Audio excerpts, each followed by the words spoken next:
Hello friends, welcome to my channel CBS online learning.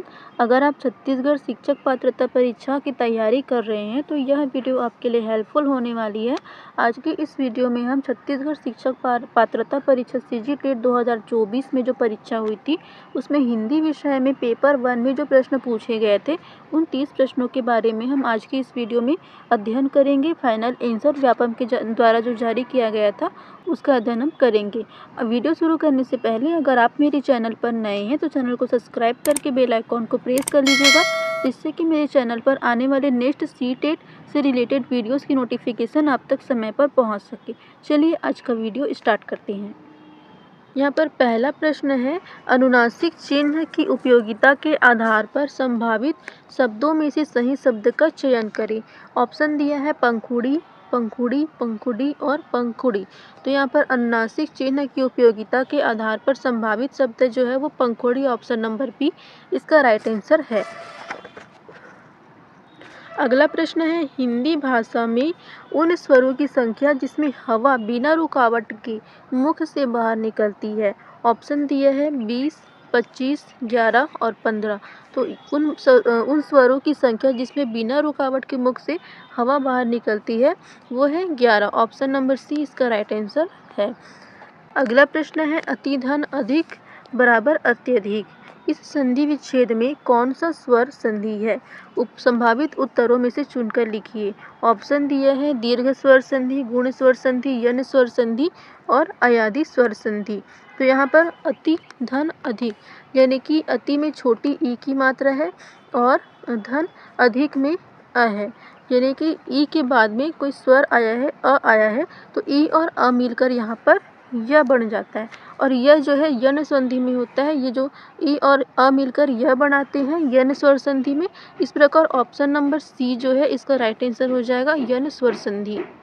अगला प्रश्न है, घोड़ा शब्द का पर्यायवाची शब्द संभावित उत्तरों में से चुनकर लिखिए। ऑप्शन दिया है दंती, तुरंग, सुरभि और पीक। तो यहाँ पर घोड़ा शब्द का पर्यायवाची शब्द हो जाएगा तुरंग। ऑप्शन नंबर बी इसका राइट आंसर है। नेक्स्ट है, जिसका कोई शत्रु ना हो, इस वाक्यांश के लिए एक शब्द संभावित उत्तरों में से चुनकर लिखिए।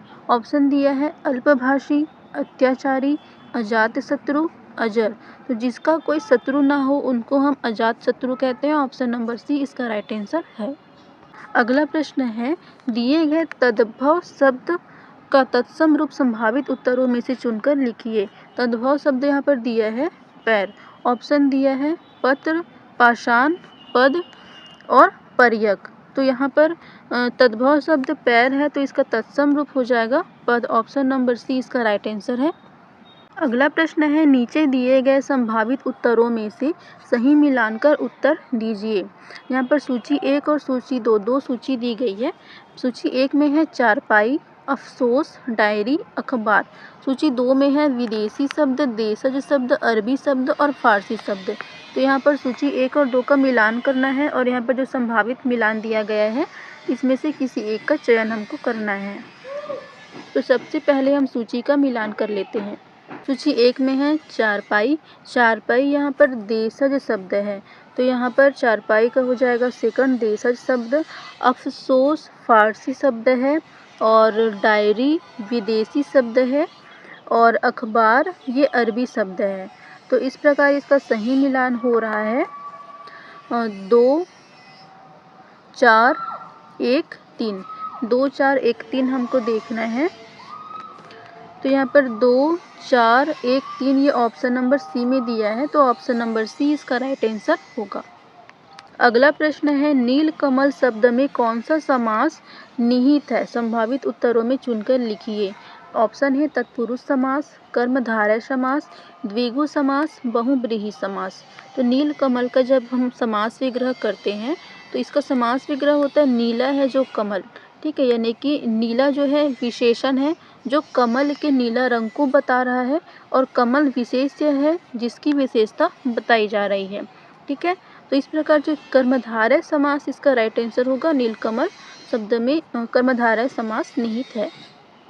अगला प्रश्न है, जो शब्दांश शब्द से पहले लगकर उसका अर्थ बदल देते हैं वे खाली स्थान कहलाते हैं। ऑप्शन दिया है प्रत्यय, समास, उपसर्ग, संधि। तो यहाँ पर जो शब्द से पहले लगता है, शब्द से पहले उपसर्ग लगता है, तो ऑप्शन नंबर सी इसका राइट आंसर होगा। अगला प्रश्न है, नीचे दिए गए प्रत्ययों से मिलान कर सही जोड़ी बनाइए।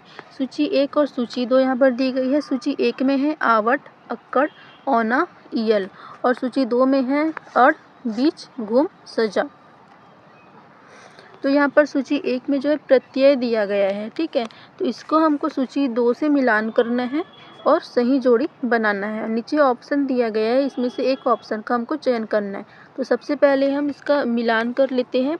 आवट जो है यहाँ पर हो जाएगा सजावट, और अक्कड़ का हो जाएगा घुमक्कड़, औना बिछौना, ईयल का हो जाएगा अड़ियल। ठीक है, इस प्रकार 4 3 2 1 4 3 2 1 यहाँ पर सही मिलान हो रहा है।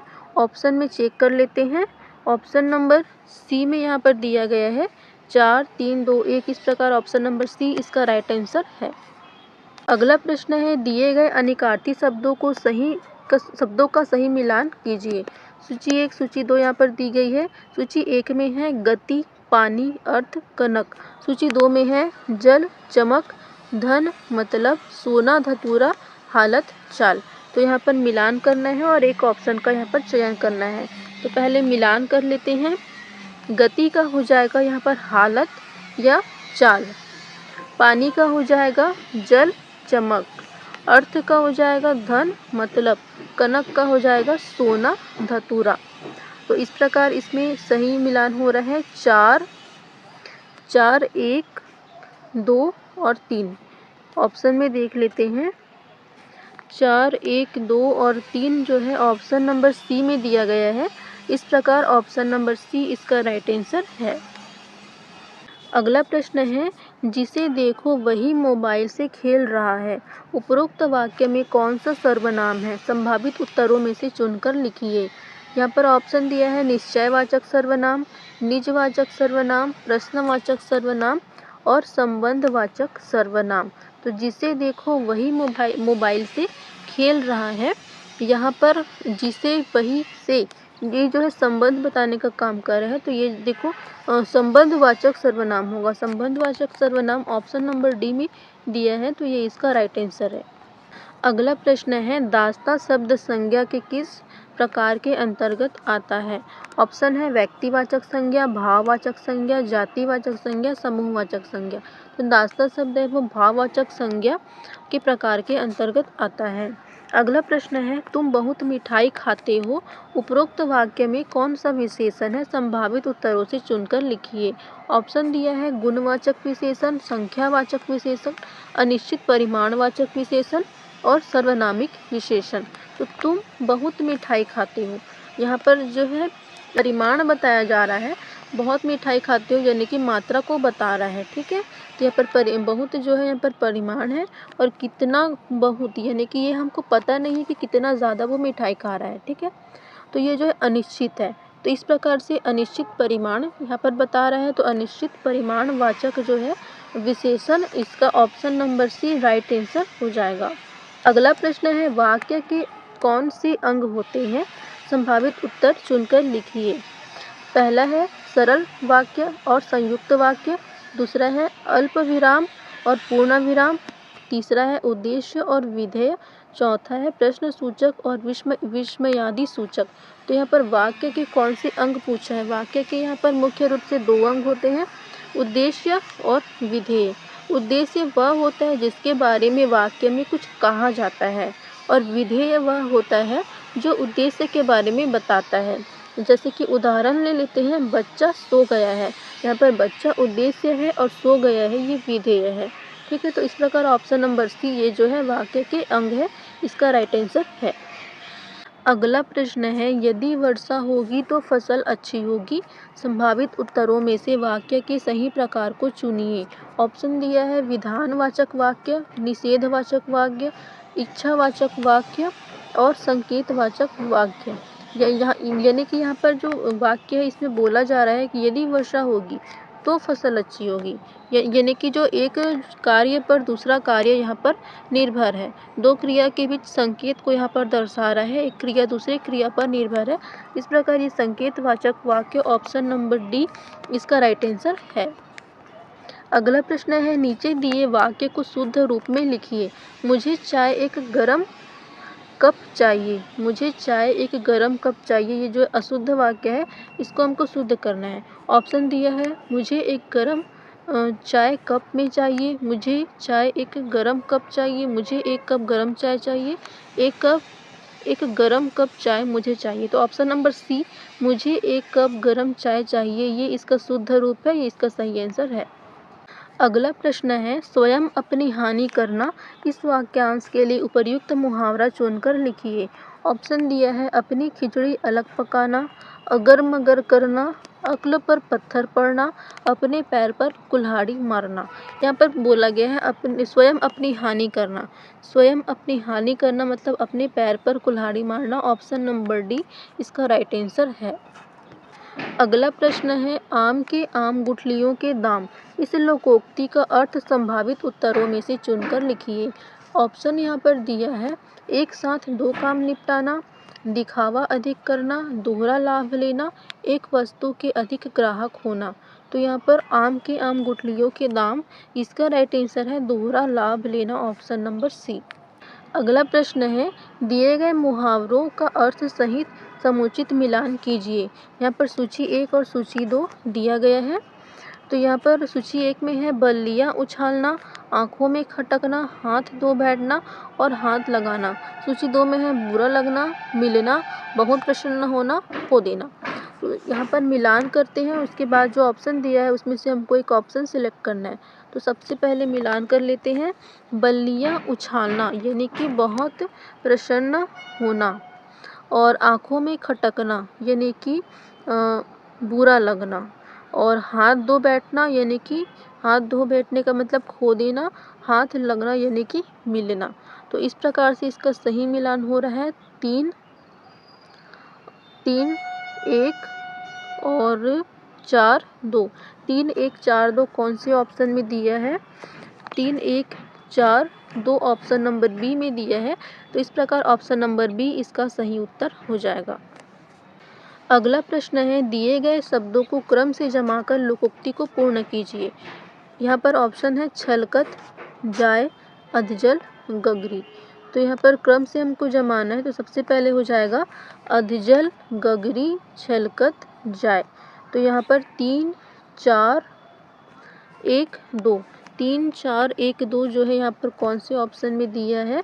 ऑप्शन नंबर डी में दिया है। तो ये इसका राइट आंसर है। अगला प्रश्न है, प्राथमिक स्तर पर हिंदी भाषा की कक्षा हेतु सबसे अधिक महत्वपूर्ण है। ऑप्शन दिया है, शिक्षक का भाषा ज्ञान, लिखित भाषा समृद्ध वातावरण, वर्णमाला चार्ट, खेल सामग्री। तो यहाँ पर ऑप्शन नंबर बी लिखित भाषा समृद्ध वातावरण, ये जो है प्राथमिक स्तर पर हिंदी भाषा की कक्षा के लिए सबसे अधिक महत्वपूर्ण है। तो ऑप्शन बी इसका सही उत्तर है। अगला प्रश्न है, बच्चों में भाषा अर्जन की क्षमता। ऑप्शन दिया है, जन्मजात होती है, माता पिता से मिलती है, प्राथमिक विद्यालय से मिलती है, या उपरोक्त सभी। तो बच्चों में भाषा अर्जन की क्षमता जन्मजात होती है। तो इस प्रकार ऑप्शन नंबर ए इसका राइट आंसर है। अगला प्रश्न देखते हैं, बच्चे अपनी भाषा में तर्क करने व अवधारणा बनाने में सक्षम हो जाते हैं। ऑप्शन दिया है 18 वर्ष की आयु में, 16 वर्ष की आयु में, 10 वर्ष की आयु में, या 4 वर्ष की आयु में।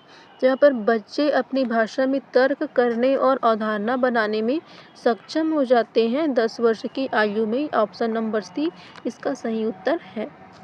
अगला प्रश्न है, प्रारंभिक स्तर में लेखन कौशल के विकास की शुरुआत करनी चाहिए। ऑप्शन दिया है, वर्ण लेखन के द्वारा, नाम लिखवाकर, मनचाही आड़ी तिरछी लाइन खिंचवाकर, चित्रों में सही तरीके से रंग भरवाकर।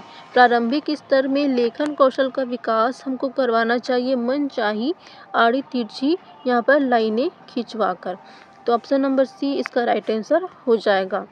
अगला प्रश्न है, बच्चों में भाषाई क्षमता का सर्वाधिक विकास होता है। ऑप्शन दिया है, पाठ्य पुस्तक से, बाल साहित्य से, अभ्यास से, या सामाजिक अंतःक्रिया से।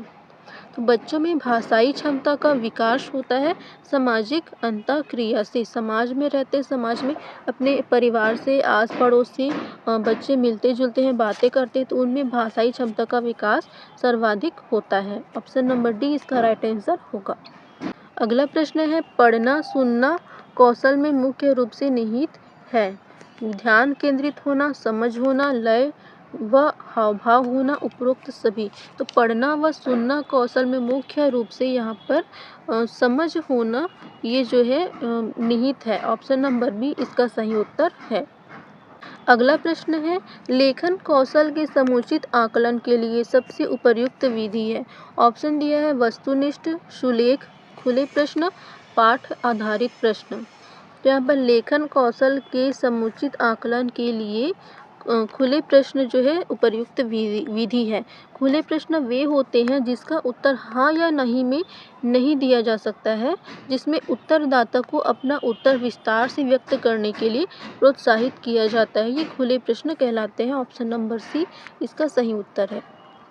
अगला प्रश्न है, भाषा के सभी पक्ष और योग्यता की जांच हेतु होना चाहिए। ऑप्शन दिया है बाह्य मूल्यांकन, आंतरिक मूल्यांकन, लिखित मूल्यांकन या सतत मूल्यांकन। तो यहाँ पर बाह्य भाषा के सभी पक्ष और योग्यता की जांच के लिए सतत मूल्यांकन होना चाहिए। ऑप्शन नंबर डी इसका राइट आंसर है। अगला प्रश्न है, भाषाई कौशल के आकलन के संबंध में सत्य कथन है। आकलन केवल छात्रों के लिए उपयोगी होता है। भाषाई कौशल को अन्य विषय की कक्षा में भी परखा जा सकता है। भाषा का आकलन केवल पाठ्य पुस्तक संबंधित होता है। भाषाई आकलन में मातृभाषा को स्थान नहीं देना चाहिए। तो इस प्रकार इसमें जो सही ऑप्शन हो रहा है, भाषाई कौशल को अन्य विषय की कक्षा में भी परखा जा सकता है, ये जो है भाषाई कौशल के आकलन के संबंध में सत्य कथन है। तो ऑप्शन नंबर बी इसका राइट आंसर है। इस प्रकार छत्तीसगढ़ शिक्षक पात्रता परीक्षा 2024 में जो ये 30 प्रश्न पूछे गए थे हिंदी विषय के, इनका अध्ययन हमने कर लिया है। अगली वीडियो में हम अंग्रेजी विषय का अध्ययन करेंगे। अंग्रेजी विषय के 30 प्रश्नों का जो 2024 में पूछे गए थे उसका अध्ययन करेंगे। तो अगर आपने अभी तक मेरे चैनल को सब्सक्राइब नहीं किया है तो कर लीजिए और बेल आइकॉन को भी प्रेस कर लीजिए, तभी आपको मेरे चैनल पर आने वाले नेक्स्ट CGTET से रिलेटेड जो वीडियोस है उसकी नोटिफिकेशन आपको समय पर मिल पाएगी। Thanks for watching.